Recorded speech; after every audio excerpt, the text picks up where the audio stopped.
Again, everybody, it's Plowboy's Ghost Channel. Today we're going to do a little shooting of the of the Ruger Alaskan 480, as you probably could tell by the title or something.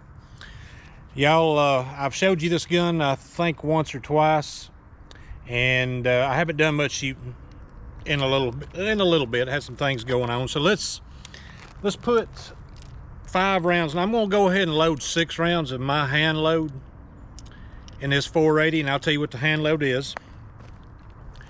It is a 400 grain Lee bullet, seated long. That's in the bottom crimp groove, because that bullet has 2 crimp grooves. Seated long in the bottom crimp groove, which gives me pretty much the same case capacity and should be pressure characteristics of that same bullet loaded in a 475 line ball case. We're not going to talk about 475 line ball right now. We will talk about it later when my ordeal is over. Anyway, back to this. I'm gonna run 5 over the chronograph. These are, I got sidetracked. These are loaded long in the bottom crimp groove. I'm using 475 line ball load data. I'm using 24.5 grains of H110 and a Magnum primer, which is the start load for a 400 grain bullet and 475 line ball, cast bullet, 475 line ball. If my thinking is correct, or if the website for Hodgdon is correct, then I'm going to be running very close to the max 480 load, very close. A little bit less than the max 480 load, but it remarkably less pressure, thousands of psi less than the max 480 load using that same bullet. So we're going to see what it runs over the chronograph. I'm going to shoot 5 over it, but I'm going to keep a 6 in it so I can get an idea after 5 rounds if I'm having any bullet pull, crimp, jump, because if you'll notice, those bullets are right there at the face. Well, they're not right at it, but they're real close to the face of the cylinder. I'm gonna make sure I've got a good enough crimp on it and they're not pulling. And then we're gonna shoot some water jugs, just for the heck of it. Y'all, this gun right here to me is a packable size. I know it's kind of a chunk, but it's a packable size for a double action, much more so than it would be if it's had a longer barrel on it. And I'm going to put a green fiber optic on the front of it so I can see that side a lot better. Let's see. It's not, it really does buck, don't get me wrong, but you know, using a heavy cast bullet, I don't need, and that's my opinion, I don't need a lot of velocity. So it's not like I'm really need a 7.5 inch or even more barrel to do for this bullet to work its magic, you know, as far as terminal efficiency goes. So I don't expect a high velocity, you know, outcome over the chronograph, but that's not what I'm looking for. I'm looking for good enough. And if this big bullet, big diameter 475 diameter bullet is running good enough, I ain't gonna have to worry about anything I'll ever have a problem with.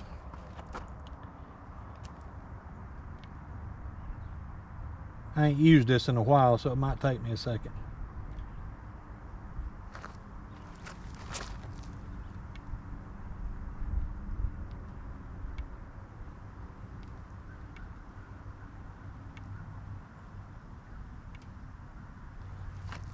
All right, I got 400 grain put into this to come up with all the calculations. I'm gonna aim at one of those logs laying over there.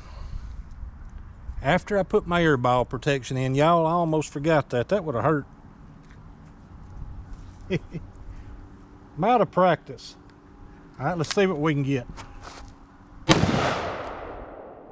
1029.2. 1040. 1046.9. 1009.2.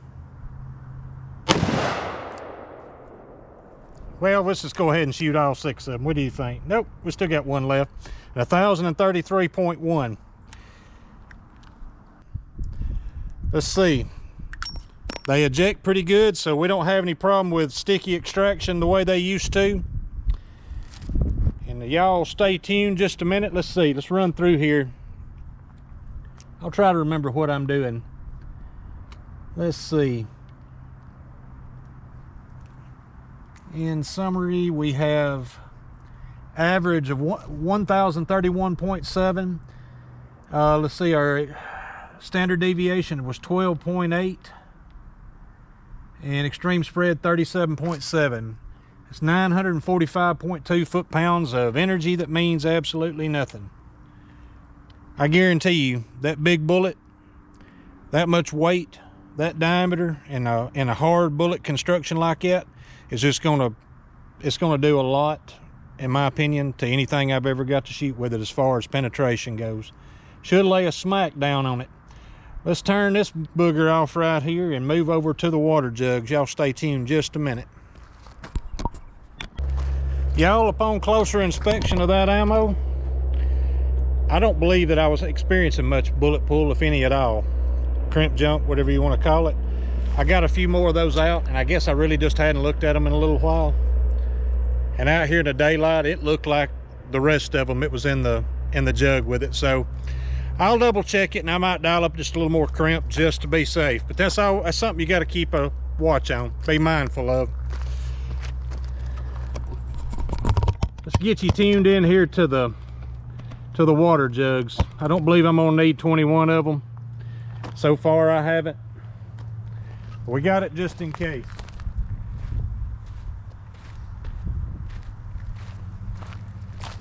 Yeah, I'm probably going to enjoy this shower in this heat. I think it's probably in the 90s and about 237% humidity.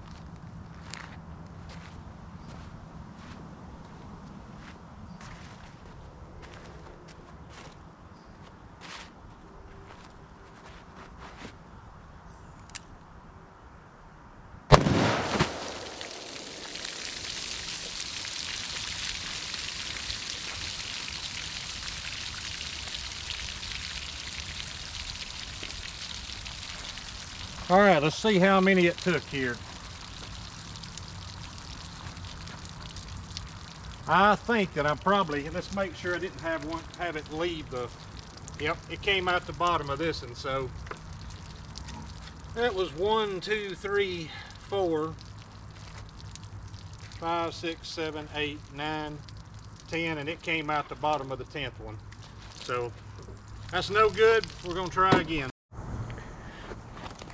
All right, gonna try again, so take 2. Get just a little closer to them, see if it makes any difference.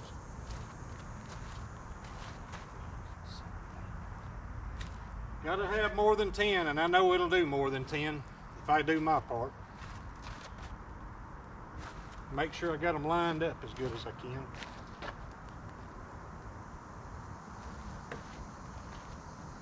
It's gonna suck if I screw this up and can't use the water jug portion. That's my luck though.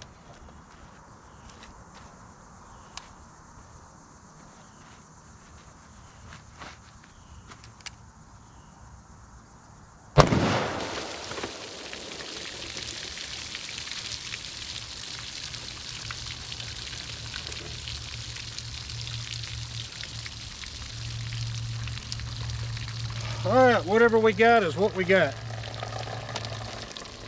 So let's get a good look at it. Pick y'all up and take you with me if I can remember how to do it. All right, let's see here. There's 1, 2, 3, 4, 5, 6, 7, 8, 9, 10, 11, 12, 13, 14, 15, 16, 17, and there it fell out between 17 and 18. Well, y'all, if I remember correctly, you wash this off just a little bit. Y'all, if I remember correctly, that ties the 5 1/2 inch, well, 5 7/8 500 JRH. That went through 17 jugs too. And y'all, that just went through 17 jugs at far less velocity than what the 500 JRH was doing. Let's see, 500 JRH, that load that I did that with was somewhere around 1,300 foot per second, give or take. It was real close to that.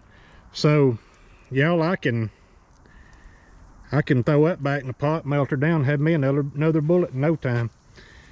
Y'all, we got 17 jugs, and you can see it put a little dent in number 18 right there. Yeah, it traveled high, so you know when the jug's not as thick up here high. I goofed that up.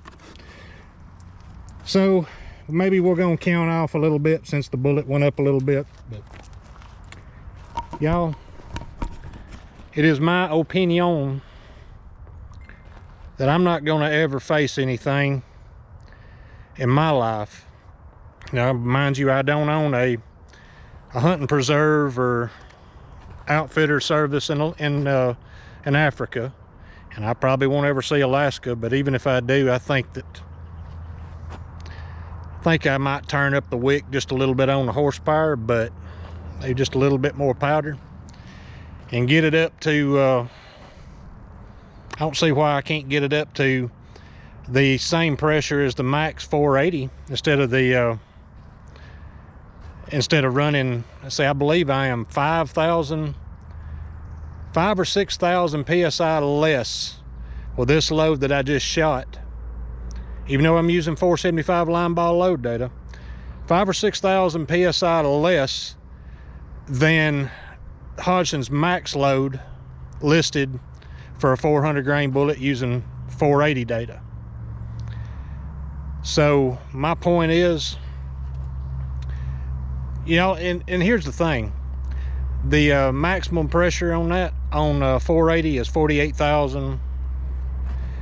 The max pressure on 475 line ball, which leaves me 2 more grains of powder if I wanted to, yeah, I can go up to 26.5 grains and still be at or below 50,000. It'd be below 50,000 psi. So I guarantee you I'm not going to blow up a Ruger made out of this material with a 48,000 psi load and a 400 grain bullet when 48,000 is 480's max pressure. So what I'm trying to say to y'all is that I could turn this up more if I wanted to, but from what I can see, I don't believe I'm ever going to need to. And it's not as uncomfortable to shoot as some things. So take it for what you will, however you want to. I like this little gun. It's a handful, but it's not very long. Y'all tell me what you think about it, and I will talk to you later.